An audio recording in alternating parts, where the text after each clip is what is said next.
Toronto. Okay. So, yep, I'm bound to go there one time. So, Mm-hmm. okay. Good evening, everybody in the UK, and good afternoon in Canada. Mm-hmm. Good morning somewhere in the States. This is Guru Tom Pena for FMA Discussion episode 199 with Paul Dupont. How do I address you, Paul? Guru? Mastro? No, I'm just a team leader. Okay, all right. So I'll Yeah. just address you as Paul then. Okay, I Yes. just I just want to make sure. Okay, Absolutely. so in this episode we're going to be going through Paul's journey in martial arts, FMA, and also his own brand of self-defense, which is auto defense proactive. Mm. Okay, so good evening, Paul. Good afternoon there. Good afternoon. Good afternoon. And yep, guys, so if you are watching this interview, please hit the like button, please hit the heart button, and please tell us where you are watching from. And if ever you've got any questions for Paul, please don't hesitate to put it in the comment box, or you can directly message me. Okay, so let's start, Paul. How are things in Canada at the moment? Things are, if we can say it, like stable, but with COVID, the numbers going back up a little bit. So we are still in the stages of, I'm not going to say paranoia, but I mean, very proactive and trying to prevent the numbers from going up. Mhm. So that's it. And we are now at the vaccinal passport Okay. for all non-essential things like cinema, restaurants, shows. You need to have that vaccinal passport, which is creating a lot of turmoil between people. Yeah. I bet. I bet. I bet. Have you resumed your classes? I have resumed my classes, but only in a park, not Oh yeah. inside Okay. classroom. Yeah, Okay. So you're still partly in a restriction lock. Yeah. exactly. Okay. Yes. Yeah, partly Yeah. restricted. Yeah. Yeah. Yeah. Because I had to go through that kind of phase as well, Mm. wherein groups are allowed to train, Yeah. but it has to be outdoors. Yes. So I mean, although luckily in the UK we are now out of, well, not completely out of restrictions, but we can already like do train in indoors. Okay, Yes. still provided like you have enough ventilation, you are basically Yes. mindful of the number of people who are Exactly. in a room. And yep, still all the flow tests, lateral tests, and everything has to be observed as well. That's it. Yeah. So yeah, I think that this is gonna stay with us for a little while. It might, and the locale that I used to rent is not opened yet because Okay. we have jiu-jitsu gyms and boxing gyms that have reopened, but like you say, they have to respect the Hmm. distanciation, the distance, and the Yeah. number of people. It's Hmm. just my locale hasn't reopened yet, so Mm, mm. I am at the mercy of the owners. I know, I know, I know. Same thing with me. I run like classes in different areas. So sometimes in some areas, yep, you can already use the facilities. Mm, In some areas, you can still. we can't Or exactly. depends on the council, depends on the management of the building. But I mean, we just have to basically abide by what they say. We can't Yeah, do anything about it. Yeah, exactly. but keep on moving, keep on Yeah, training if we can. that's Yeah, it. Keep exactly. on moving. That's it. Yeah, yeah. Okay, so before we get into your journey in FMA with Balintawak, how did you start your martial arts journey all in all? Well, being a youngster, I saw Muhammad Ali on TV, Mm-hmm. so I immediately like was drawn to the the combat aspect. Having also gone through intimidation at school, I had also recognized that if I defended myself strongly, they'd usually back down. So I asked at a very young age my parents to go get a boxing bag. So Mm-hmm. I started not even knowing any notion of boxing. I started punching the bags and so I just knew that if you had I'm going to be careful with my words, but if you Yeah, had kahunas, yeah, if you had if demonstrated no fear, they had yeah. a tendency to back down. Mm. And if you hit hard, well, then they'd have a tendency to run away. Yeah, exactly. So Exactly. eventually, by seeing Muhammad Ali, I got attracted to boxing. And a friend of the family who was a longtime kickboxer started giving me private lessons. Okay. So I started um, doing the mitts with him, and then I started sparring, and I discovered that I had a knack for it, especially the boxing part. So, and it's eventually after about a year and a half training with him, we would go like bare fists. And this man was Mm-hmm. double my age. I was about 16 years old, and I would hit with all my strength. And he had blues all over, and so did I. And but we just liked the contact, the Yeah. intensity of it. And eventually, I joined a club and started doing taekwondo Okay. and boxing at the same time with Daryl Hennigan, a renowned kickboxer and taekwondo champion, international champion. All right. Okay. Nice combination, though. I presume that is a taekwondo before the Olympics, before the pre-Olympics taekwondo. Yes, yes, Yeah. exactly. So you were still all kicking each other hard and Yes, fast. very hard, very hard. Yes, and I was very in shape. I mean, I was a lot lighter than I am now. Let us say, I was very young, and I was like a little bunny rabbit energizer. I had also a lot of emotional energy. There's that Yeah. physical energy, but Yeah. there's Yeah. also Yeah. that mental and emotional energy. And when people would start getting tired, that's when I would just start getting warmed up. So I would go and do rounds and rounds, and even my coaches came up to me and said, "Are you taking something?" Are you on Duracell? Yeah, no, exactly. My Duracell, but there was a button that when I became combative oriented, Mm, my fatigue, my emotions would shut down, and I would okay. just become very prioritized on what I needed to do with the breathing, with the punching, with the Wow. moving, and so yeah, it would automatically get on. Wow. Sounded like you're a natural. You're a born fighter. No, I don't think I am. I think I'm a born intervention Ah, okay. worker. Yes. That's So a good in way to real put it. life crisis Yeah. situations, I'm quite well rehearsed and quite I'd say well versed as well. I'm not the best of fighters, though I Hmm. never back down from a fight if necessary. I'm not the best of fighters, so I think I'm a natural to intervene in crisis situations, whether it's physically violent or Mm, psychologically very distressful. okay. That's a nice trait, especially It if you're is. if you are a martial arts teacher and if you're basically in the security business as well. Yes, Which exactly. I yeah, okay.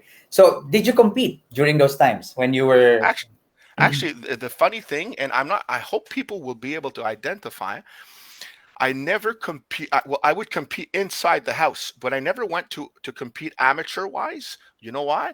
Because my self esteem was actually crushed inside, and that pressure of being on the spot, I would always back down from. So I would do a lot of sparring, a lot of in house sparring and preparation, but to go to the real show, yeah, yeah, yeah. I would have a tendency to be afraid of that. But on the Okay. other hand, on the street, I would get surrounded by 4 or 5 guys, and I had zero fear. And that's why I'm saying I'm not that natural fighter. I'm that natural when it's real life situations. I am a Mm. natural. When it's a fabricated and controlled Yeah, environment, it's different. my Yeah. nervous system goes up, I and know. and the fear comes upon. And I especially know. when I I was know. young. Today I'm I good, but know. when I was younger, I couldn't control that fear. Oh, okay. Yeah, I know. I think both situation basically brings out a very different response from us. Yes. Yeah, because like if you're basically in a prefabricated like situation, like a fight or a competition, your stress level comes from a lot of origins. You're Hmm. from being making sure that you perform well from Exactly. the expectations of the people around you. But when you're on the street and you're handling yourself, it's different. Yes. It's Yes. different. You said it, I think. I probably had performance anxiety. Mm. While in the Yeah. street, I Yeah. wasn't thinking of performing. I was Yeah. seeing what the priorities were. Yes, That exactly. soldier inside me at a very Mm. young age, that soldier Mm. would shut down those emotions and say, "This is what I have to do." And Mm. I would control the toughest guy or the strongest guy. And Mm. once you had that control, the rest of the guys just back down. Yeah, You that's know, true. but That's true. but when you're face on face and the guy wants, you're in the ring and the guy wants to hit you, and Mm. and then you're saying, "Oh, how am I going to look in front of everybody?" Yeah, performance. Yeah, yeah. I know. I mean, I know a few people as well who are like you. I mean, Mhm, they don't like competitions. They basically shun away from competitions. But I've mhm. seen them handle themselves in front of like tough situations outside. Yeah, They can basically give the call. But exactly. if you make them get into the ring to compete, it's like no. No, it's not for me. Exactly. But today I would, and I do. We do a lot of sparring inside house and all that, and Mm. I love the contact itself. I love going beyond myself and seeing my flaws, but also seeing my good shots. Yeah. And so today my self-esteem has been built. You know, it's not crushed anymore. Hmm. So I'm a lot more confident, even if you put me in that type of situation. But Yeah. it took me years to build that I know. self-esteem. I know. Yeah. Yeah. Yeah. Yeah. Yeah. Yeah. Yeah. It is something that you have to build on. Yes. Yeah, from by basically from experience as well. Yeah. Yeah, nice. Sis, I'm okay. So this is the Boxing Okay. Club that you joined Later, I joined later. the yeah with the Hiltons. Okay. Sorry about that. That's it. I moved to Montreal, being a young adult, and I wanted to get back into the martial arts world, and boxing was always my strength. So I started being taught under Dave Hilton Senior, Okay. who is an awesome teacher, a very serious and dedicated one, and you don't want to bullshit with him. Okay. Because even at 70 years old, he would still knock you out. Okay. Oh yeah, he would still knock you out. If you would be disrespectful to him, he would say, put on the gloves," and he would say, "Okay, let's see if what we say are your steps are with your mouth is. Yeah. Mm, mm, Do mm. you walk? Do you You walk the walk walk. exactly? That's it. The talk. Yeah. Yeah, I mean, especially with them, they have the experience behind them. They can play Absolutely. around with you. Yeah. Exactly. Oh, yeah, and Yeah. I saw all of my flaws. I saw the performance anxiety come up. I saw the fact that under that panic, my legs would become very like if I had lead in my legs. But he Mm. taught me to breathe. He taught Hmm. me instead of panicking, he taught me to like to do the turtle a bit, just breathe Yeah. and just realize I'm not going to die here. You know, I learned to breathe and just take on the punches and then give them Yeah. back. And then I started loving it. Yeah, it's nice to have it's nice to have those type of those kind of Of coaches who teachers. really know how to Yes, basically bring out the best in you. exactly. Yeah. Yes. Yeah. Okay. So you did boxing and taekwondo for how many years before you started doing your FMA? Uh, I'd say, really on and off there. I'd say, up to 24 FMA. I'd say about 14 years. Okay. 14 and maybe a bit more. Yeah. Mm-hmm. Yeah. All right. Yeah. So So I could hold my own in the ring for sure. okay. So with all these years that you've got doing taekwondo and kickboxing, what are the things that you've developed over those training that you managed to bring to FMA as well when you started doing FMA? Well, first of all, the breathing, Okay. just to continuously breathe. After that, it was gauging that distance with the person. So the footwork was a big thing.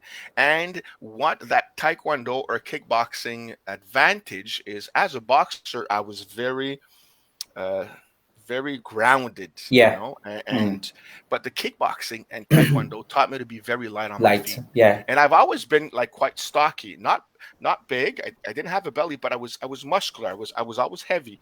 But Mm. by keeping that light footed, I was in and out, in and out. But my first nature was always to go forward. So Go forward. Yeah. I had to learn to breathe and go against that natural instinct of I'm going to break you. Crashing in. Yeah, Crashing in. like a train, you know. Yeah, like And a when train. I'm afraid, I have Yeah. a tendency to go forward, and I say, "Man, you make me afraid. I'm going to win," you know. But in a real fight or in a sparring match, you've got to breathe, Mm. let go of that fear, and be strategic. You got to strategize, learn how the opponent moves, and say, "Oh, Yeah. how to move against him. Got to Mm. block him in his angles." And so it's yeah. So that's what kickboxing and boxing brought to me in my FMA game.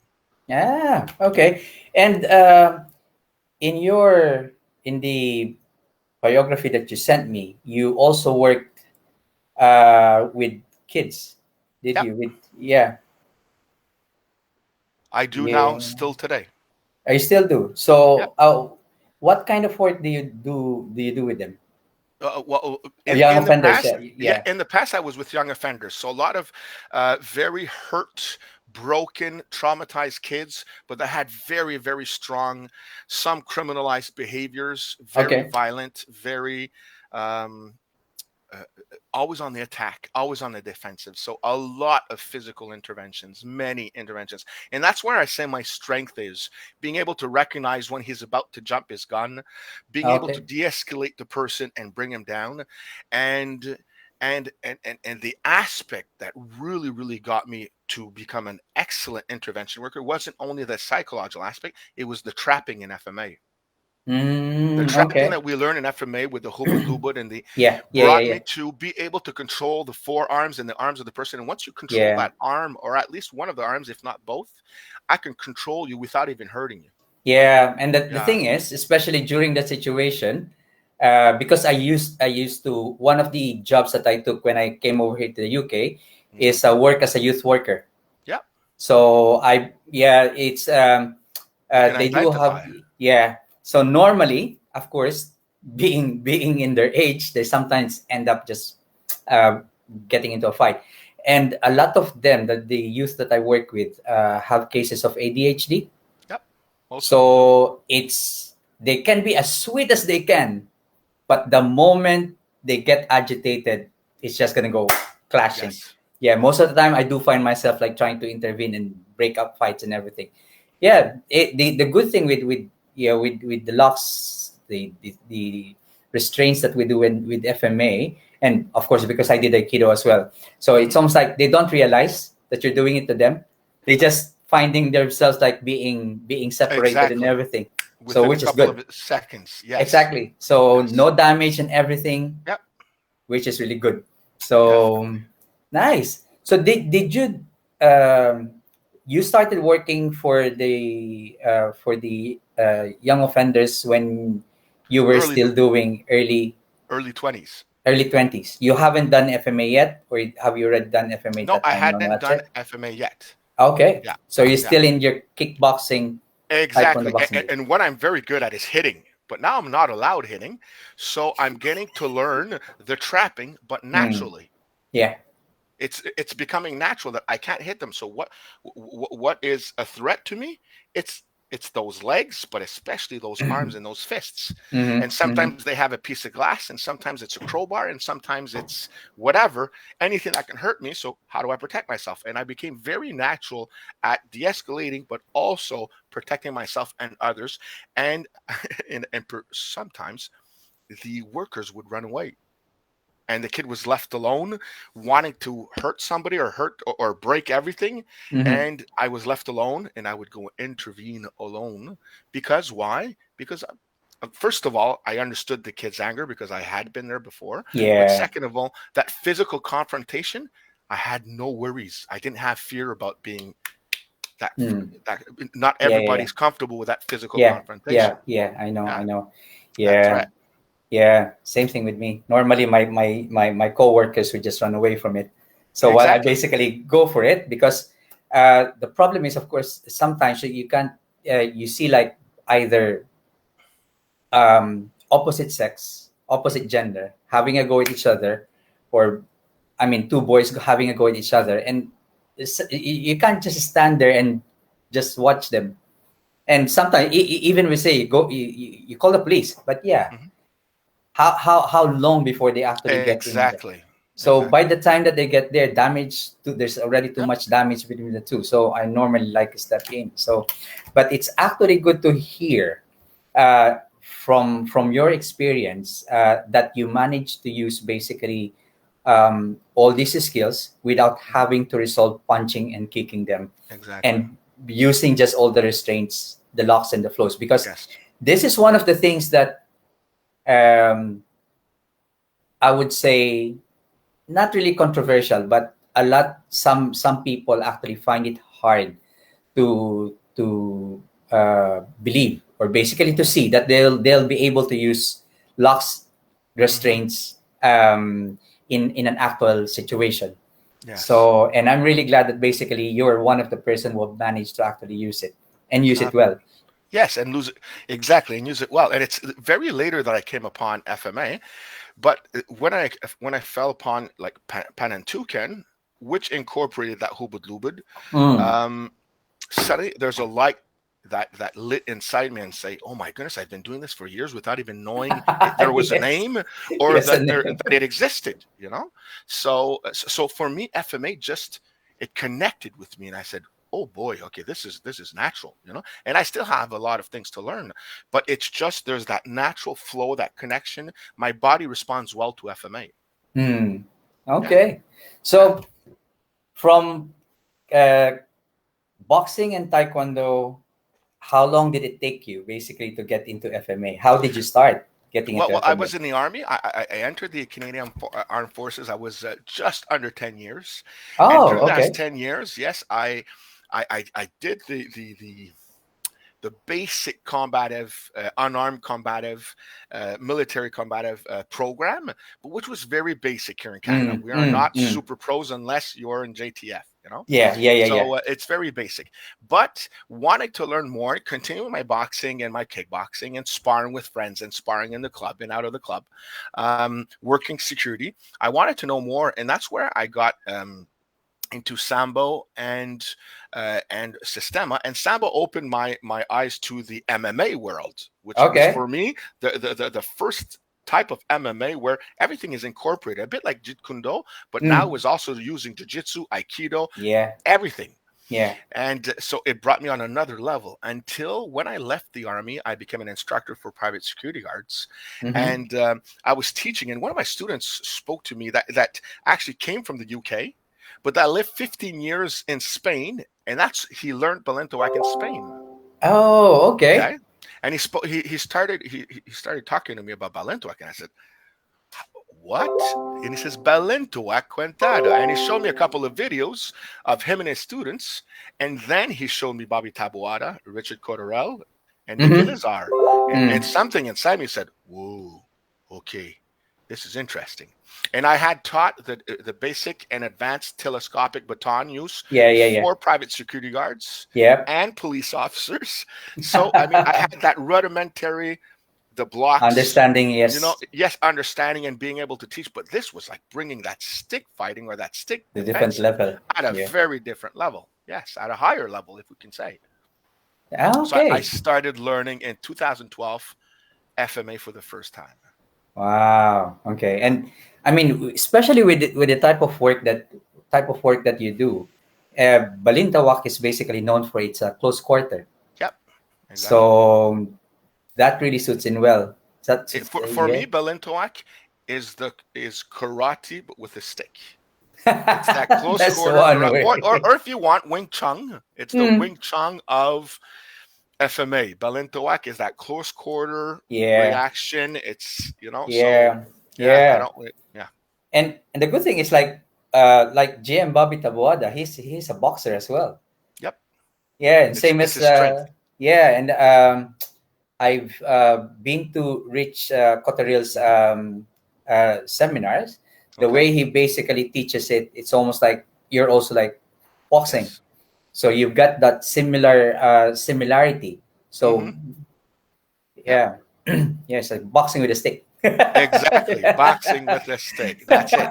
Which is awesome because when you teach your student that if I take away that stick and you continue hitting and protecting those angles, you can stay in that Balintawak stance Yeah. and you actually know how to defend yourself. But they don't realize it. They think that without the Mm, stick, it's like, oh no, I've got to go back to that normal boxing. You can learn it if you want, but just by staying in that punching or slapping and keeping that mm, hand in the front, mm, the Balintawak way, well, mm. you've got a defensive method that works. Yeah, Yeah. definitely.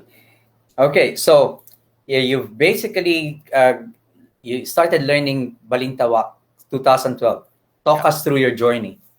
Well, that's it. So I trained with a good friend of mine now, Brett Goldsmith. Like I said, that came from the UK, but learned Balintawak in Spain, and we once or twice a week nonstop for about a year and a half to 2 years. And then we lost contact because he moved up north not that far, maybe an hour and 15 minutes away. It's not that far. But for us, we lost contact, especially that the time we had together learning FMA. So it brought me to about 2015. In 2015, no, 13 and 15, I both got operated on both my knees. So Oh, okay. 2013, I got operated on my right knee, and 2015, I 15. got operated on my left knee, which I was a lot calmer. And it's after coming out of those operations in 2019 that I wanted to get back in Balintawak, and I wanted to be tested first of all for what I knew Yeah. Mm-hmm. and be able to move on. But now I needed to learn to I needed to meet a new coach. Okay. And that's where I found out that there was Terence Daot that lives in Whitby, Ontario, that was a fully qualified instructor. So I Ah, got in contact with him and I went straight down to Whitby to train with him. And then we do 6 hour days, 2 to 3 days in a row. okay. Yeah. And that this is basically earned you um your the blessing for you to start your own group as well. Well, after that, I had been teaching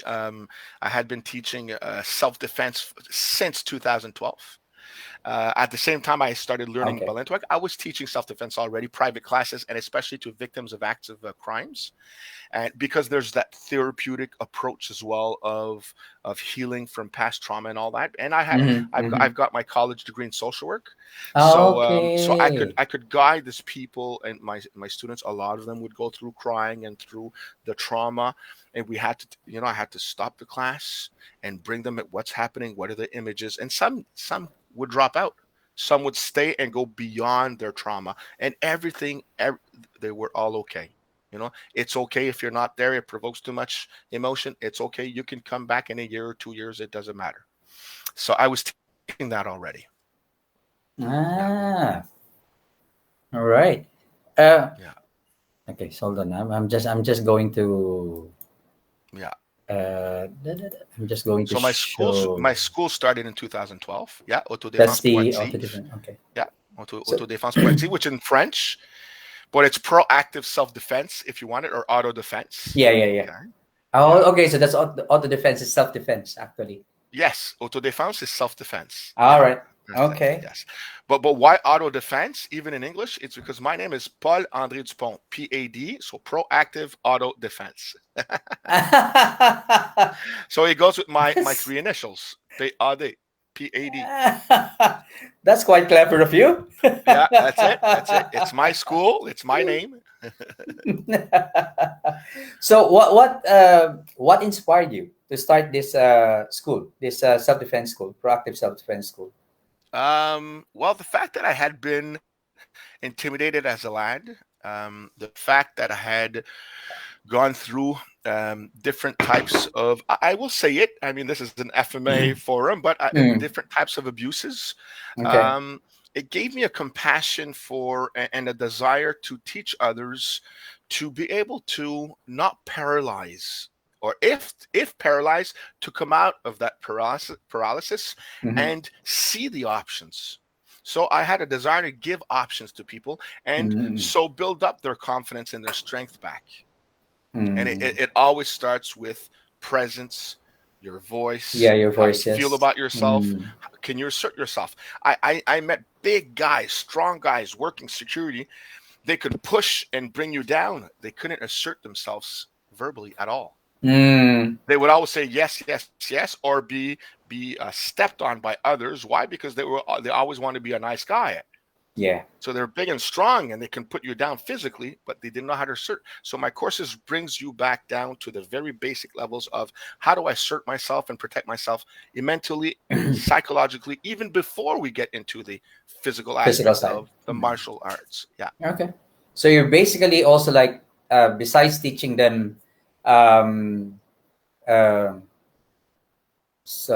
personal awareness or safety Yeah. awareness, you're also basically teaching them how to assert themselves It's called in life skills, life Tom. skills. Yes, exactly. Life Yeah. skills in order to that's it, to assert yourself, to use active listening skills. Mm, mm. When someone is really angry in front of you, if you don't want to escalate the situation, you better have good listening skills, because if you don't and you That's true. just butt in and cut them off, or you come with your opinion, it's just going to escalate. But if Exactly. I use what you're telling me and say, so what you're telling me is you're really, really angry and you just can't control the anger no more. Is that it? The person feels heard. And when the person feels heard, they feel respected, they feel Mm-hmm. honored, Mm-hmm. the escalation starts to happen. Yeah. Yeah. I mean, that is actually nice because it's sometimes it's rare to see self-defense schools who actually teach how to de-escalate. They sometimes they want to focus more on the physical side, when basically you really have to start with the situational awareness, safety awareness, and Yes. learning how to basically manage conflict through And de-escalation. how do you teach that, Tom? You've got to teach it through scenarios. It's Yes, scenario exactly. training. You've got to put them under pressure. And that's what I do with my students in self-defense. I will put them in situations where they've lived before. And that's why the trauma usually comes up and there's a Hmm. lot of crying for some. But now I'm going to say, what could you say? What are the options? What do you see around you? What are their hands doing? What can you Mm, say to de-escalate or to make them realize that you want it to stop? So mm. we're working on that scenario training. Wow. Yeah.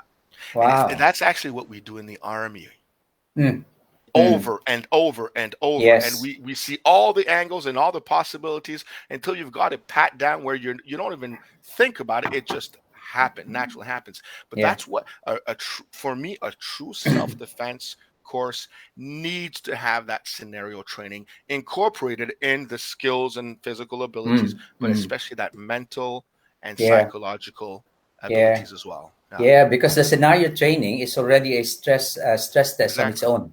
Yeah. It doesn't have to be always the physical side. No, Yeah. exactly. And then your Mm, brain says, "Hey, I've seen this, and I mm, remember using this, and it worked." So you use mm. it again. Yeah. Yeah, Yeah. And also by using the scenario training, that is the best way basically to do stress inoculation, yeah. That's stress because you have inoculation. seen Exactly. you have seen this, and now you know how to basically handle it uh, accordingly. So Exactly. It is stress inoculation. Exactly. mm, And yeah. that's whether you're teaching unarmed or even armed. Mm, I mean, static positions. It's not yeah. true that you're going to be prepared. I saw black belt karate guys completely not know what to do in a fight, but they've been doing karate for 7 years, Well, for 10 yeah. years, you Yeah. know? I mean, fighting has a different I would Impact. say impact and level of energy, level of stress, Yes. as compared to, a like, for example, a sparring or a Mhm. competition, because there are certain things that are given in a sparring match or in a It's a competition, controlled in a environment. controlled Yeah, environment. Yes, exactly.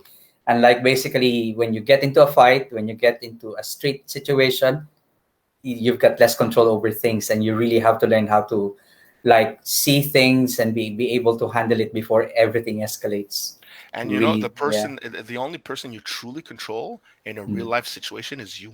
yes, exactly. And That's true. if I control myself well, emotionally, physically, and psychologically, I can, at that point, if I have to control the other, then at that Mm, point, I've got that advantage because I'm aware of what's happening beside me. I've mm, accepted it and I'm going yeah. with the flow.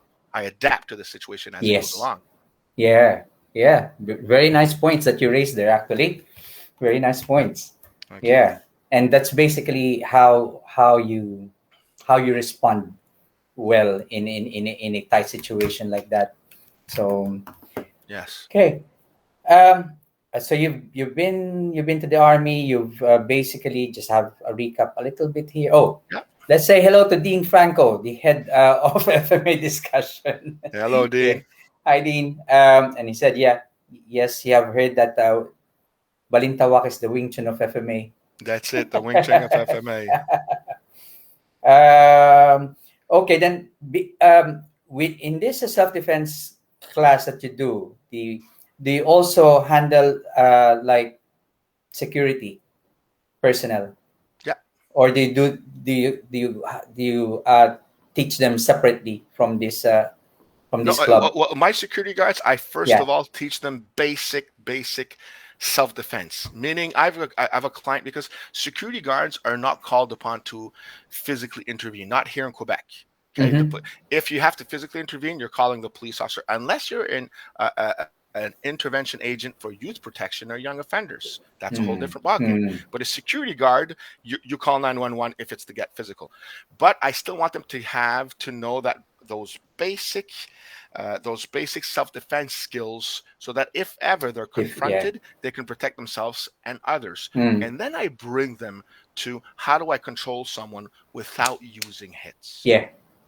Yeah. That is very wise of you, because especially nowadays when everybody Yeah, can just take a video of yeah, you. yeah. Yeah. So it's actually, I use the use of force continuum, the national use of force continuum here in Canada, but it's the first steps. So what do we start with? Your presence. Mm. What do you start with? Your constant communication. What do you start with? Well, your positioning. So and you stay there, and then you go into intermediate weapons, or more coercive or directive commands, verbal Yeah. commands, and Yeah. if you need to, you go into intermediate weaponry. But we security guards here, we can't work with telescopic batons no more. Mm. Oh, We really? can't work with nothing. So my security guard said, "Yeah, but Paul, I'm unarmed. What happens if something?" So I said, "You know what? Walk around with a light, a lamp de Torch. poche, a Yeah. light torch. That's Yeah. it. Yeah. So Yeah. at Yeah. least Yeah. you got something in your hand saying, 'Hey, Yeah. calm down, dude. You're calm down.' Boom. Yeah. I've Yeah. got Yeah. it's Yeah. there. Yeah. It's on my belt or it's in my pocket. It doesn't matter. But if shit hits the fan, well, at least you got something in your hand. Mm-hmm. Yeah. So when did the law change there, when it comes to security guards having When telescopic buttons? when we what we call le Bureau de la Sécurité Privée, so the Office of Private Security came upon in 2010, 2012. We private security guards and everybody doing door work, not bodyguarding, but bouncers, security guards, and bodyguards. There was no law. So we would work a club, and if a guy got on our nerves, we take him by the collar, and I'm sorry, but we beat the living snot out of him. And the police would come, and you know what? Wouldn't say a Mm. word. So there was Okay. no unifying training, first of all, and second of all, Mm-hmm. there was no specific laws of how to control someone and how to intervene and what you're allowed to do or not. But when that came upon, when Yeah. that whoop, suddenly everybody needed to get that training, that Mm. 7 hour minimum training, if not 2 hours, no, 240 hours, and you had to have your card. And then there's their bylaws that you need to Yeah. treat everybody with respect, Mm. be integrity, be Yeah. honest. So and suddenly everybody needed to have a higher standard in their security work. Mm. Yeah. I mean, I also had an interviewed Dirk from Germany. Yeah, So they have the same situation there when it comes to security.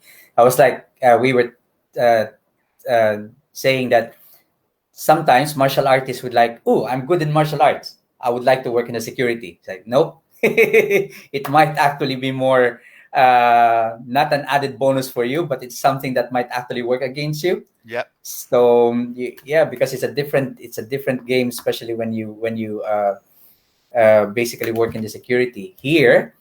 Yeah, every year basically they do have the you have to make sure that you know how to put restraint, and Yeah. there are specific ways of putting restraint on somebody. Yes. Yeah, But here. what is the most important thing when you need to control someone? It's first of all, you must be able to control yourself. Yeah, that's true. That's And a very lot true. of the excessive force being Mm, used mm, is because people are not controlling their emotions no more. They're not exactly. controlling themselves, Mm, and they over exaggerate in their mm, interventions. And it's very yeah. sad to see. Mm, that's Yeah. true. That's true. That's true. Yeah. So yeah, like security guards here, if something really gets violent, they would just basically call the police. They won't But basically do that's okay. anything about it. Yeah, which is okay. Yeah, Yeah. yeah, which is That's especially okay. is yeah, especially if they would really get into trouble about with the Yes. situation. So Yes. And mm, when do people get in trouble as well? It's because we always have a tendency as a human being, when we're afraid, we have a tendency to come back to what we know. So if you've been doing martial arts for years, mm, what's going to come out of you that's if you're afraid true. and your ego is touched? I'm That's going to beat the true. living crap. Boom, Yeah, boom. And exactly. then you lose your Exactly. job. Yeah, exactly. Yeah. Why? Because Yeah. you couldn't control your ego, you couldn't control your emotions. You Mm, got into a fight. When you could have gotten out of the fight, you could have backed off, called the police, but your ego got in the mm, way. So yeah. it's they need to be taught that. And for security, for good security, a person to be a good security guard or a good police officer or a good intervention worker, you need someone that is calm and that has their Yeah. ego in check. That Yeah. means emotional maturity. Yes, exactly. And I Okay. mean, for some people, they manage to actually get that emotional maturity or training in martial arts. Not everybody Yes, though, but that is yeah, true. That it's is one true. of the things that we basically get from martial arts as well in general. Should have the Yes. discipline. Yeah. Yeah. Yeah. Aha. Okay. We're going to show a clip here. Okay. Okay, of you training with somebody. Oops, Yes. sorry. Elizabeth.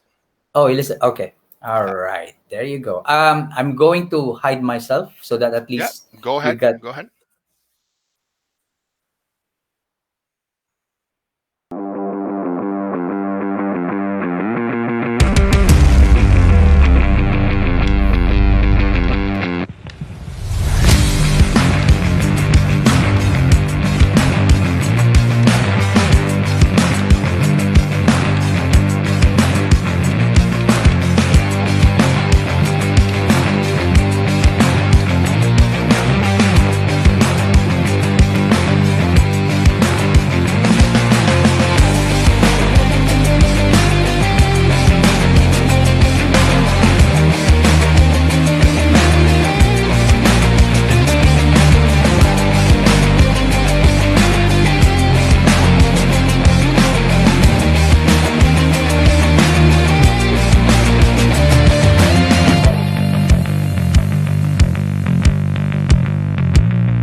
That's it.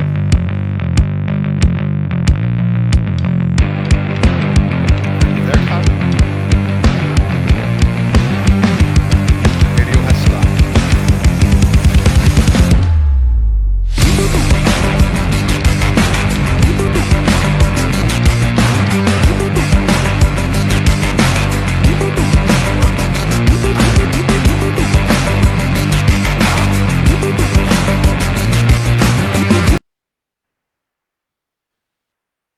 Did we just stop? Yeah. No, it's okay. It was the end. Okay. Yeah. It started, I think, halfway. It's okay. All right. Okay. So, is that your student Yeah. from your club? Yeah. Okay. Private classes. Oh, private classes. All right. Yeah. Okay. So, you teach. Besides private classes, you also teach like schools, Yeah. private Group. Yeah. groups as well. Okay. So where else do you teach both either Balintawak or self defense? I teach Balintawak. It was at the corner of L'Angelier and Rue Sherbrooke in Montreal. So it's actually a big yoga place for yoga, and I would just rent it per hour, which was awesome. And but self defense, I teach here. I also teach Balintawak. Um, here in my yard. I've got 2 punching bags, and I've got a lot of equipment outside, and I teach them in the parks as well. So Oh, okay. self-defense, I teach at home here. I teach in people's homes, and I teach in school settings out west in Montreal, in people's homes or in school settings. Okay. So you're pretty much like doing classes every day with Every day, different different group. except when Mm. COVID arrived. Yes, exactly. Did you go online though? Did you do online classes when it Absolutely. COVID? For the first 6 months of COVID, I did Balintawak classes. And then summer happened. And we continued during a portion of the summer, but then my students said, Paul, we'd like to take a break, and that's okay. And Mm. after that, well, school started, and it's like Balintawak can be taught, that first level can be taught, and maybe a small part of level 2 can be taught on Zoom. Zoom, yeah. But beyond that, you need to be You need to, physical yeah. with someone. Yeah. Yeah. You can Yeah. you can really like teach some of the like Yes. mechanics and Curriculum. everything Yeah. in Zoom, but you really still need to have a partner practice at the end of the day. Exactly. Otherwise, you're going to be losing quite a lot of the nuances and also of Yep. the energy flow that Yeah. basically goes within the movement. Yeah. Energy, So, timing, yeah, yeah. timing, distance, the whole thing. Yes, exactly. Oh, yeah. All the information that you need to be able to really be Yes, good that at it. feedback that you Yeah, need the with feedback. somebody. Yes, Yes, exactly, yes. exactly. But with the security, Yeah. um, who are your typical clients? Is it only like security forces? Have you taught in the military as well? I taught in the International? military. Yeah, I know. I taught in the military, but I also taught in West Africa Oh, to okay. security personnel, to Police Nationale, so national police, and to national police as well. So I taught to private owners of mines, private owners of companies in the West Africa to protect. And I'm also an ex. And a private investigator, enquêteur privé, but I was a consultant for the Canadian government, so I was specialized in fraudulent behaviors. So All and I right. teach that as well down there. Okay. Yeah. And what I haven't mentioned on my biography, I forgot to mention it. Yeah. I'm actually finishing my course right now. It's called synergology, okay? Synergology, which is the study of of the body language. Oh, okay. That's So interesting. yeah, so detecting lies, detecting half truths or untold uneasiness or fear, or so how to detect someone's behavior and interpret someone's nonverbal behavior, so body language. Are you doing this course online or are you? Is it in a Well, we did it both. We university? did it in presence at the beginning. Then got Yeah. COVID hit, so we've been throughout the COVID. We've been continuing, and I'm finishing in November. I'm going to be if everything goes well, if I pass the exams and I present my final project, I will be an associate of synergology, which means I will be able to teach it as well eventually. Wow.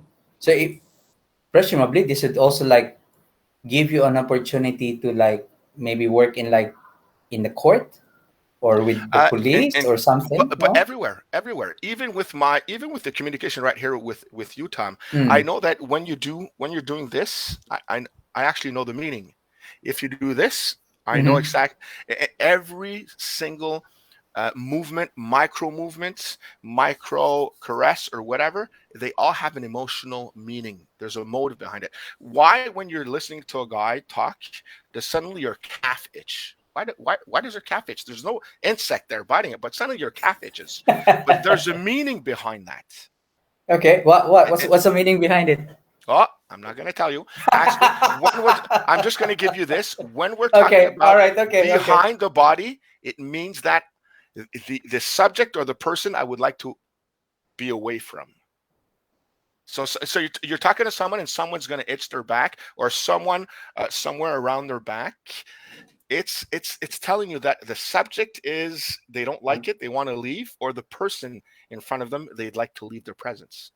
Oh. It's all little meanings. Yeah. So On they're the right basically side, if uncomfortable with it. what was that? they're uncomfortable with the subject Actually, or with. actually, it's not only uncomfortable; they would like to leave. Oh, really? Yeah. Okay. If I itch here or I itch behind, there's a difference. If you itch in front of In and itch behind. front, that means okay. There's a basic emotion depending on where you're gonna scratch. But if I scratch behind, it's telling you something. First of all, my arm is in front of my body, which means I'm protecting myself. And Mm. second of all, it depends on where I'm scratching, but it means that there's something uncomfortable about this person as a subject that I would like to leave from. Hmm. It's all little meanings. If I scratch my face here, if I scratch it on this side, it means one thing. It's pertaining to the other. But if I scratch Yeah, yeah, myself on yeah. this side, it's pertaining to me. So it's all little different synchronicities that are, I'd say, semi-conscious in a person's Yeah, yeah, mind. yeah, yeah, yeah. Yeah. But that me, oh, okay, they're not telling me the whole truth right now. Oh yeah, everything's good. Everything's good. And then doing this, It goes. no, they just rejected something. Okay, that sounds interesting. It I'm is. I'm actually going to start looking for a class like that over Good, here. good. Well, you know what? You can talk. You can call me, and I'll come over and teach it. Oh, why not? Why not? Why not? It has to Yeah. do with self-defense. It has to do with Very working much. security, Yes. security in airports, Yeah. security as a police officer, as an intervention worker. I'm right now a youth Mm, worker, so I know when mm, my children are telling me something. When the mm. parent that has problems with dependencies or addictions, and they're saying, "Hey, everything's okay," but they're having those body language. I know what's about to happen because I can see, I can observe it in advance. Yeah. Yeah, Oh, that's really interesting. it is. Yeah, that has basically sparked interest Good, in me. good. Yeah, I'm gonna look for some courses down here. No, If that's not, all I'm right. gonna ask you. If not, I'm gonna ask you. I can guide you to those courses for sure. Yeah, oh, that would be Yeah. great. That would be great. That would be great. Okay, so um, I mean, I know it's lockdown and everything here at the moment. What basically besides the outdoor classes, do you still offer your online classes to your students? Not right now because the interest wasn't there. And like I Mm-hmm. said, people a lot faster lose their motive. Interest, Yeah, yeah. their interest. And that's Mm-hmm. okay with me. So I every weekend I do a group class. Mm-hmm. And actually I have the joy of, in the same park, there's a PKT class that is also given in the same PTK, park, PTK.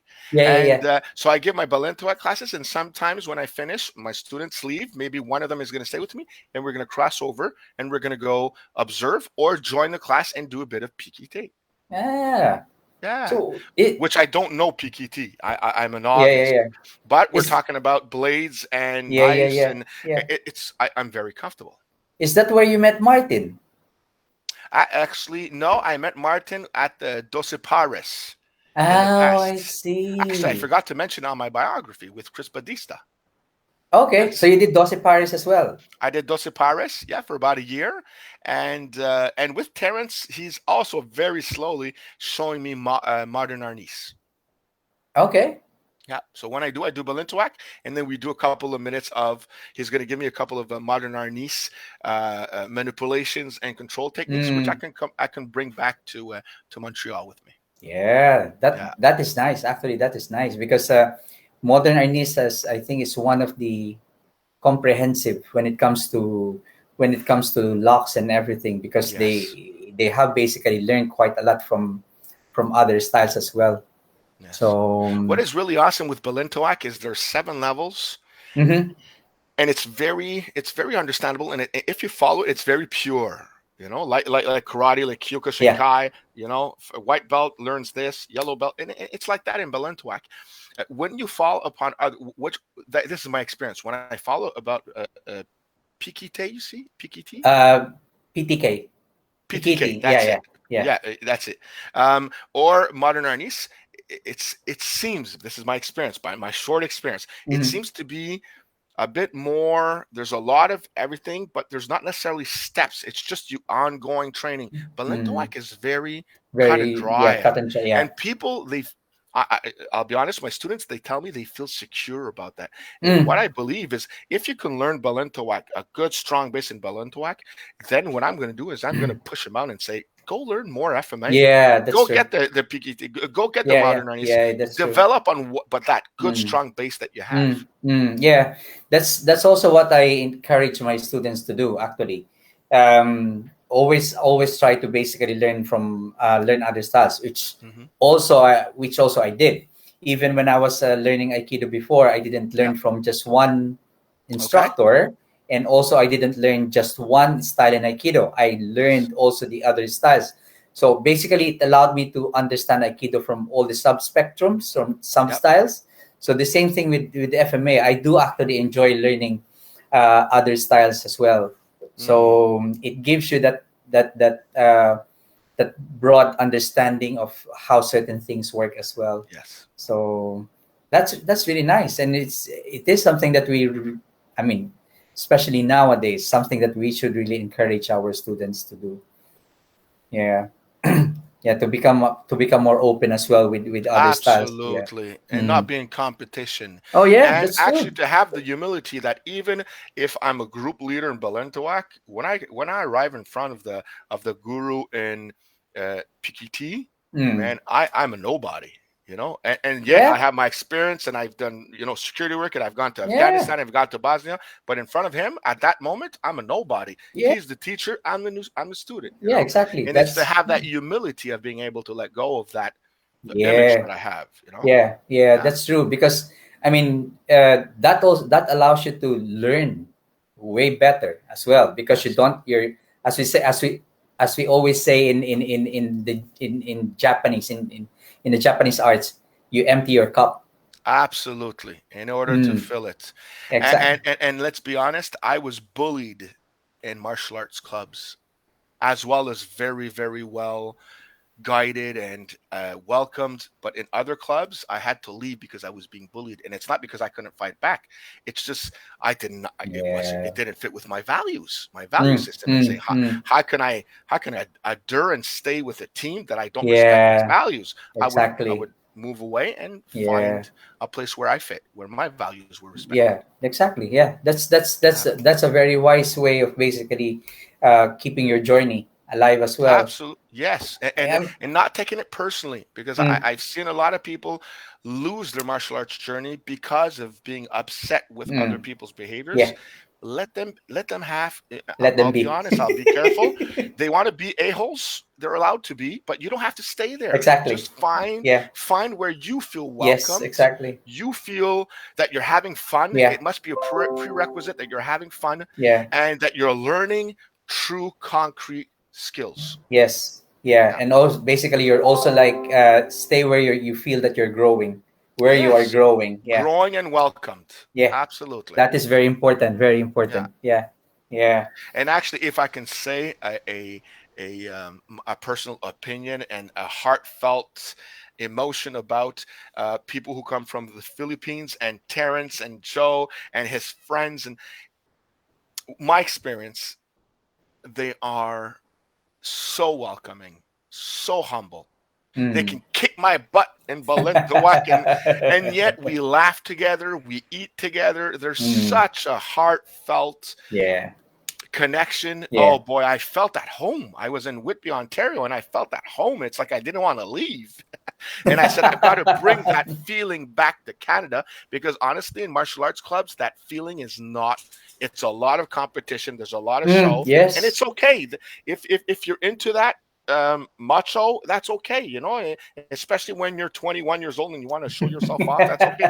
But I'm not 21 years old. I'm overweight. You know, and I just want to be myself and have a good time while I'm growing and sharing my experience with others. Yeah, yeah. I mean, at one point, you don't have anything to prove to them anyway. At all. Yeah, At it's all. yeah, exactly. So, if that's how they want to run things, that's fine. That's it. That's it. Yeah, I'm really glad that I was the one who interviewed you.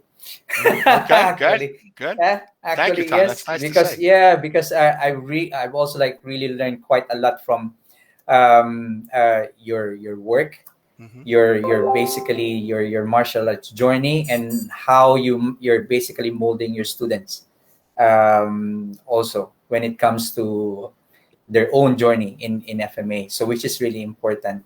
Um, Can I say something? yeah, sure.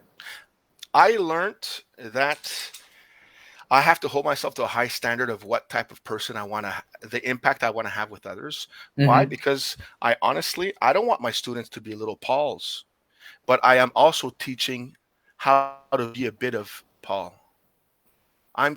It's not only the FMA and the skills and the. Yeah, It's who I am in my presence, in my attitude, in yeah, my.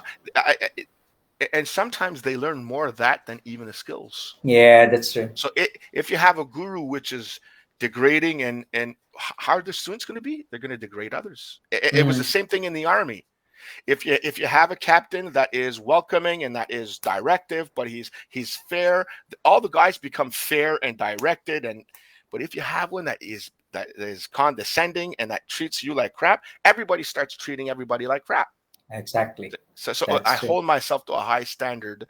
I'm not only sharing the FMA, I'm sharing who I am, but the high value and standards that FMA has, which Yeah. is humility, which is perseverance, which Mhm. is welcoming. And I'll stop there for now. Yeah, yeah, well, and yeah, that is the type of teachers that actually we need, not just in FMA, but also in Yes. in in the other industries as well. So, and especially that you're teaching security, Yeah. and yeah, so uh, it's really good that you're also like making sure that your students basically learn things well. So it's not just the physical aspect, but as like we said, No. the mindset as well, the morals, the ethics behind what they do. Yes. That I is really taught I important. taught in West Africa, Tom. In a nutshell, I was teaching security against terrorism. Okay, and the risk assessment. Okay, to protect Yeah. a perimeter and building and your team. And when I finished my class, they first of all they bought me a long dress Okay. that the important men in the culture wear, and they Yeah. all got up and they clapped. And the guys that had brought me over came to see me and they said in 25 years of teaching, never did we have a class that stood up and clapped their teacher. Wow. And I took it, first of all, I was very touched, but I took it as very, very simple. I Mm. treated them equal as to Yeah. me. Yeah. I These guys were top guns of mines, of private security companies, of national police and military. Who was I to arrive there with an attitude of saying, I know all? No, these Exactly. guys were the specialists in their field. Mm. I was Yeah. there to give them tools to better Yeah. their work, Yeah. period. Yeah. But Yeah. I wasn't better than them. And I think they felt that and they just gave me that gratitude back. And I was Mm. just touched by it. And I still in contact with those students. Yeah. I mean, yeah. Yeah, It's different when you basically feel being respected, even as a student, by your instructor. absolutely. And yeah, the instructor basically gives you more positive Yes. energy, the way he teaches, together with the respect and everything. So that is more valuable, I would say, in my humble Yes. opinion. Yes. Yeah, you might basically forget all the other skills, but basically Yes. that camaraderie, that brotherhood, that spirit Yes. basically is more important. Yes. Yeah. Wow. I would say I would say yeah, you're basically one of the good instructors that I've met ever since I Thank you. started doing the interview for FMA discussion, and I do thank Dean for that. Thank just but I mean, just imagine, I never actually thought that I would be doing the interview, because I'm kind of like too conscious as well when it Mhm. comes to the camera. So, and if you Okay. notice, Yeah. I did notice. yeah, I'm always conscious. So yeah, but yeah, it's meeting instructors like you that makes everything, make this interview other people's really worthwhile. Mm, So, and I'm really glad that I good. that I get to meet you guys. So through FMA discussion. Thank you, Tom. So and if ever I get to visit my sisters there in Canada, I'll make sure that I'll go to your place. Absolutely. Especially if you're in Quebec, Montreal, come down and you can give a part of the course. That's what I do with my friends. They come Ah, and I say, take over for an hour because my yeah, courses are always 2 hours. yeah, Take over for an hour and then we'll come back to what we know. But it's what a privilege of receiving yeah, people from elsewhere. yeah. Why not? Why not? Why not? Oh, um, I my friend who actually came to or who went to Canada because he used to work Hmm. as a security here Okay. and so he went to Canada. So thinking that he'll be able to like get back into teaching security over there, but he Hmm. said that you've got like three laws in Canada Hmm. or federal, uh, n- Provincial. provincial, and Yeah. national. Is that it? No, And where I the don't know. national is that federal law, Yeah. which oversees Okay. all of Canada, and every province has its own private security world. Some are governed by the federal; they don't have an entity like we built here, Mm-hmm. but pretty much all of them they have. All right. Yeah. Okay. Yeah, because So he there's was. this national and Yeah. provincial laws. All right. Yes. So yeah, because he was kind of like he was surprised actually. So he said, "No, it's not actually a straightforward thing." No, Even no, no, though no, no. even though he already practiced here as in the security business in the security Yes. industry, so coming over there, no. And you mentioned the third law. What's the third Yeah. law? That's the local. Oh, I see. Okay, the Regional. regional So the one. Yeah, the national, regional you've got one. the provincial, and then you got Yep, the regional. I see. Yes, yes. Is that because of you're uh, that part you're part French or governed by French Uh, as well, something like that? Quebec is very different from the other provinces. We have to say, like if you study police work or police studies here in Quebec, it's recognized all over nationally, all over All the right. Canada. But if you study police outside and come back in, Quebec will not recognize your police. Oh, really? Yeah, yeah. Quebec has like a higher or different standards than other provinces, which is a bit sad, but it keeps the people at a very, very high standard. Yeah, I think Yeah. that's actually good. I I'm would I sorry would about my yeah. dog, by the way, Tom. No, It just no. she was I love crying. dogs. Yeah, I she was love dogs. crying, and I just didn't want her to bother. And you Nah, guys that's hear, fine. "Arr, arr." No, that's fine. Okay. What's your dog's name? Her name is Luna. Oh, Luna. Yes, Nice. yeah. She doesn't hear you right now, but yeah, she How she old is likes to go she? run. She's 3 years old. Yeah. Ah, nice doggy. Thank you. Thank you. I'm gonna pick her up for about a minute or two, and then I'll put her back.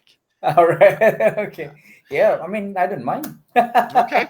Okay. Yeah. Yeah, well, I mean, we don't have any questions from the audience. It's Dennis has been commenting. Yeah, he said yes. Encourage the students to explore in their Yes. joining. Yes, I do believe in that. I do believe in that.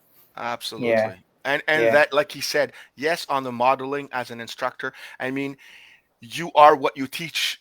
yeah, You have to be, anyways. You know, yeah. back in the day, they'd say, "Do what I say, don't do what I do." You know, Yes. but that doesn't work no more. You know, because I can be really prolific and awesome in my teaching, but if I see you degrade someone after the class, Hmm. if I see you belittle a woman or anybody, Hmm. you know what? Your credibility goes down. Yes, exactly. It's That's like true. it's like, oh no, I'm not too sure, you know. And like I spoke about the bullying. I started.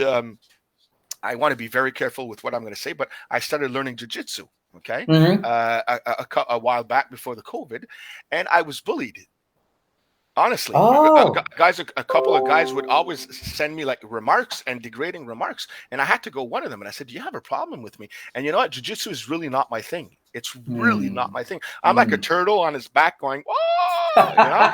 And it took me about 8 months to really start learning the basics and starting to get better and better, you know. And I'm a Hmm. big, stocky guy, and the guys would tell me, "My goodness, you're strong." But technique wise, they whip me whip me silly, okay? But I don't know why a couple of guys started like saying degrading remarks, and I had to choose. Am I going to? I confronted the guys, and they Mm, stopped a bit, but I had to ask myself, do I want to stay in this environment where if you don't fit that skinny, sexy, mm, they're going to have a tendency to talk behind your back, or and your yeah. friend. I decided I left. Mm, I yeah. said, that's not my value system, and I left. Yes, And it's exactly. bad because I like jujitsu, but I did not like that. And where did it come from? It came from the top. Mm, I'm mm, sorry to say, but I have to say, it came from the yeah. top. He was the Yeah. first one to say downright bad remarks, negative remarks. Yeah, Yeah. That's that's not good. sad. That's not. Yeah. It's Yeah, yeah. For an instructor to be doing that, it's yeah. nah, no. So no, But it's I am not taking out their skill levels. They are an awesome club and all that. I'm not going to name them. Don't worry. yeah. But it's not my value system at Yeah, all. yeah, Yeah. that's true. That's true. Yeah, yeah. I mean, here in my place there are few uh, BJJ Hmm. groups as well, and yeah, there are some groups that are technical. There are some groups that just want to use power and their Compete. Yeah. yep and their body build. Yeah. Okay, That's it. Yeah.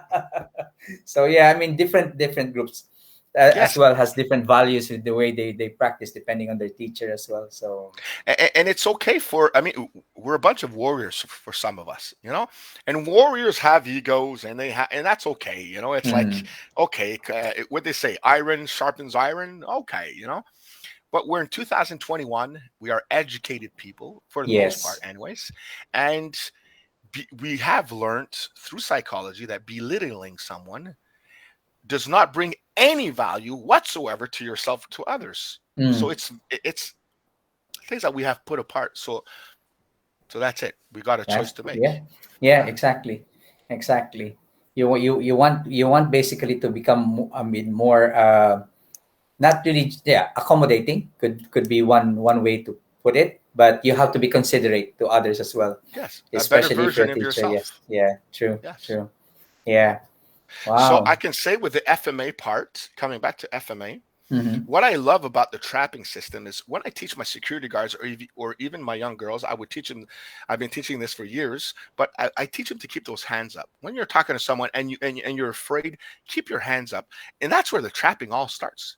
That's where I'm going to Yeah. protect myself. Um, Yes. uh, what's his name that teaches the flinch response? I forget his name. Tony It's not. Blower. Wait, Tony Tony Blower. Blauer. Yeah. He's not Yeah. FMA, but it's that natural Yeah. flinch response. It all Mm. comes down FMA as well. It Yeah. all come down. So what I teach my students is the Hobud Lubud, or it's the 12th in Balintawak.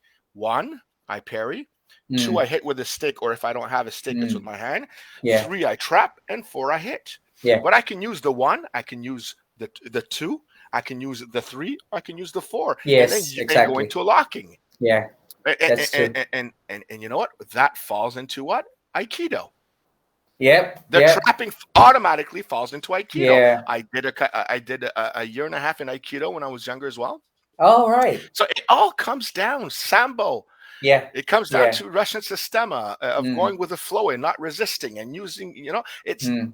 It all comes boiled down. Yeah. FMA is pure in its teachings Mm. and using objects, which is Mm. awesome. Yeah. I mean, the good thing is, I mean, if you look at all the systems, they actually share the same concept, the same Yes. principle, the same mechanics. The only thing is they basically the difference is the way they express it, Yes.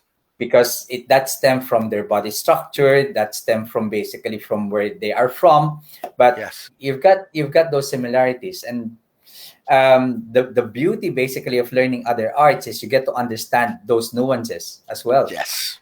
Yeah, and for myself as a teacher, I love learning from other arts because it gives me tools to be able to explain to my students why some things don't work for them, instead of just going just copy me, it will work for you. No, it Yes. doesn't work that way. Yeah, so at least it allows me to be able to explain to them and be able to give them options as well. So Absolutely. yeah. And we've got to be honest, anyways, with our systems, that some of the things we teach and even in Balintawak, when we come upon sparring, 80% of what I'm teaching when it's sparring time goes out the Mm. window. Mm. Not because I'm not going to use it, it's because of the distance wise. Yes. Once I come in and I'm in close quarter, then all the Balintawak you want to do, go ahead, bro. Yeah. But if I keep a distance and we're sparring with sticks, Yeah. I'm I'm I'm going to be doing FMA. Yeah. I'm going to be doing um, all other types and not necessarily Yes. Balintawak. Yeah. So Yeah. I've got to be conscious, and I teach my students this, that this Mm. you're learning. It's you're learning to reflexes. You're learning skills. You're learning distance. You're learning to use Yes. your opponent's power against them. Yeah. You're learning to read. But when it's Yes. sparring and it's at a different distance, you're going to see 80% of Balintawak goes out. Mm. So Yeah. you've got to learn new skills now. Yes. Exactly. So, yeah. Okay, Yeah. for the Yeah. sparring realm. Yeah. Yes. Yeah. We got to be Yeah. honest And with your students about that. of course. Of course. This in real life might not work in this type of context. Mm, of course, because I mean, a lot of the skills are based on range as well. If you're Yes, out of range, there's no way you'll be able to deploy it. exactly. So you have to learn other set of skills to be able to fill in that gap that you've Yeah, got. definitely. So yeah, so it's actually I really commend the part that you allow your students to grow in this kind of manner. Yeah, Yes, it's very encompassing. It's very productive. It's very positive. Yeah, yes, yeah, yes. So I bring them to respect their limitations and their yes, desires, and then mm, create upon that. yeah. That's very true. I did That's Krav very true. Maga with a couple of friends for about 2.5 years. You know Krav Maga, Yeah. and Balintawak gave me something that Krav Maga didn't, pertaining to the protection against the knife. And the guy Mm, said, "Where do mm. you come from?" And I said, I just do Balintawak. And instead of trying to divert and to, no, I'm going to hit your forearm with a closed fist with all my strength. And you're coming back and saying, holy crap, that hurt me. And you're going to hesitate to come back with your knife. Why? Exactly. Because Yeah. it hurt you, you know? And the Yeah. guys would get upset with me and saying, where did you learn this? I said, this is Balintawak, Yep. you know? Yeah. So and that's it.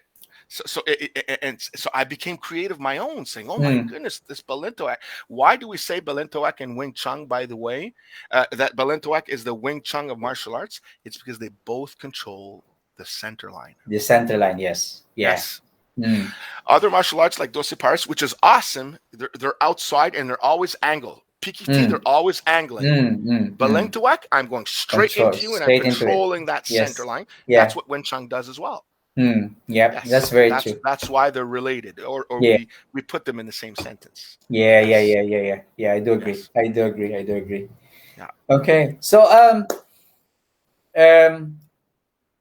with with the industry, okay, today, like in FMA, okay, or um what advice can you give our teachers, or basically the audience in FMA discussion, um, with regards to, I mean, the FMA, with the industry these days?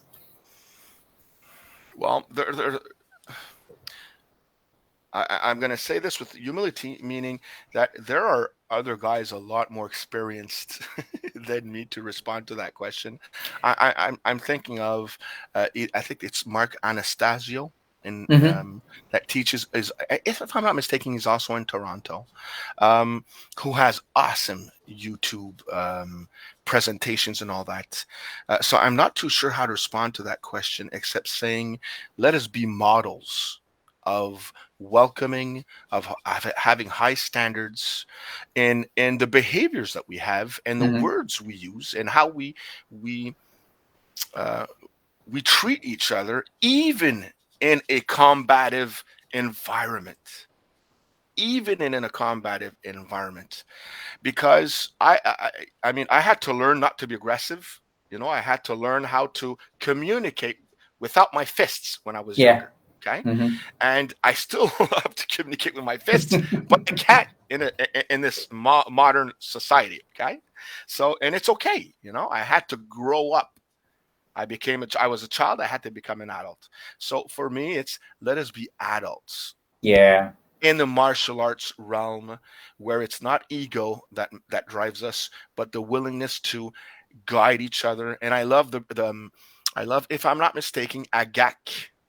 Okay, agak, meaning, and that's how it was explained to me. There's a river, and I'm taking your hand. Why? Because I'm the teacher. I know where the rocks are Yeah. to put your feet on. Yes. And that is such a beautiful way. You're the new guy. You don't know where to put your feet. So just, and once you're across, and you go across, and I show you to go across a couple of times, then Hmm. I can leave. You don't need me no more. Yes, exactly. And then Because you you can already do it to guided the them. other guy. Mm. So I have one hand that's pulling you forward, and I have another hand where I have my guru that's bringing me forward. So let us uh, tirer, let us pull each other upwards, Yeah. growing Mm. together. Yeah. Yeah. Actually, that I would say that is what you said. It's just gold. It is gold, especially for the FMA community. Hmm. It's one of the. It's I would say one of the things that we really need to do these days for the community to grow big and to grow stronger. Hmm. Yeah. Yeah. Yes, because That's true. we've got to say it, Tom. FMA, when we're talking about knives and sticks, Mm. it's gonna hurt. It's It aggressive. does. It But does. do I need to be aggressive?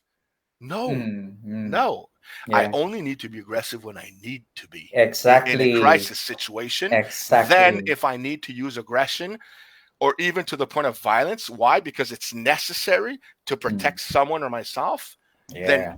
but beyond that, Yep. that's 1% of your life, boy. Mm. The rest Mm. of it, be a good man, Yeah. be a I've good said. woman. Yep.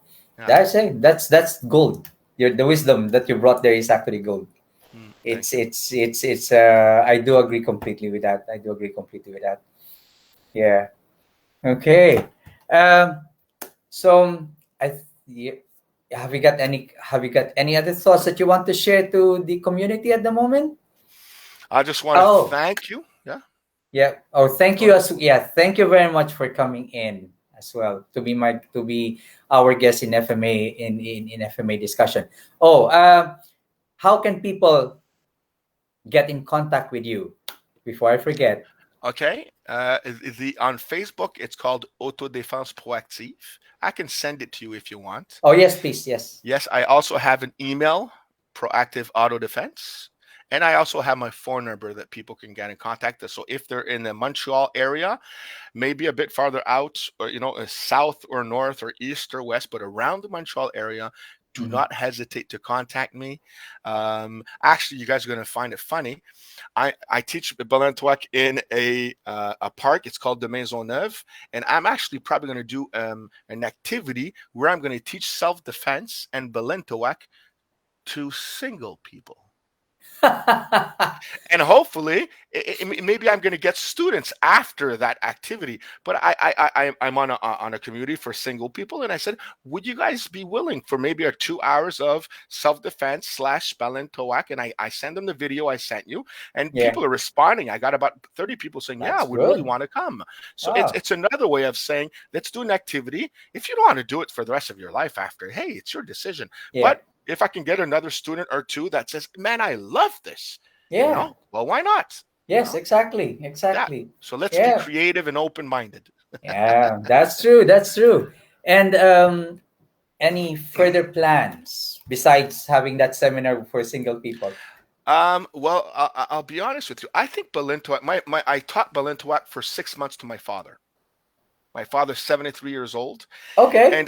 And I think as the Canadian, I can only speak about to Canada, but as the growing numbers of baby boomers are taking their retraite, their retirement, all that, I honestly believe that Balintawak can and FMA can be taught um, to elders. Why? Yeah. First of all, a lot of them walk with canes, but Yeah, second of it's all, true. it's it's flowy. There's Mm. not, unless you do sparring, there's not a lot of injuries. Yeah. And Yeah, that's true. I hope Mm. that Balintawak or FMA here in Montreal goes that like there's a boom eventually, but also that I could have access to all these elders who are at home, who try to do yoga or don't know to. But you know what? You get in shape while you're learning how to defend yourself. Exactly. Exactly that. Bravo. Exactly that. Yeah. Perfect package. Okay, that's it. The perfect package. Yeah, So, well, I'm I would say good luck to all your plans, all the best, and I do hope that, yeah, when everything is already clear, and when I visit my sisters there, I'll be able to basically meet you in person, fly there. absolutely, absolutely, Yeah, Tom. You're going to be very yeah, welcome. yeah. Thank you very much. You're And welcome. yeah, so I mean, I think that's it. Very good. Very Yeah, good. Thank well, you very much, guys, for having me on. yeah, Thank you, Dean, and yeah. thank you, Tom, Yeah, and thank you, and Martin, as well, for thank you, suggesting. Martin. That's Yeah, true. for Martin suggesting Paul. Delaurier, Yeah, yes, a good friend of mine, yeah, a good yeah, partner of mine as well. Yes, yeah. Thank you very much. So it was like synchronicity happening. absolutely, absolutely. Okay, so Good, again, thank you very much for coming in, for being a guest, and I did learn quite a lot from your interview. So good. Thank you. yeah, thank you very much. All Okay, right. all Good. right. So Pugay.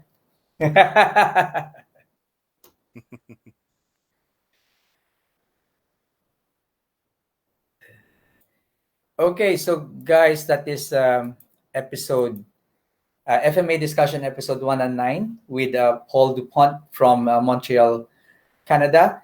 Thank you very much for joining us, and I do hope that you learned um, from my interview with Paul as much as I did, and I do hope that you enjoyed it too. Um, Guru Tom signing off. Stay safe, everybody.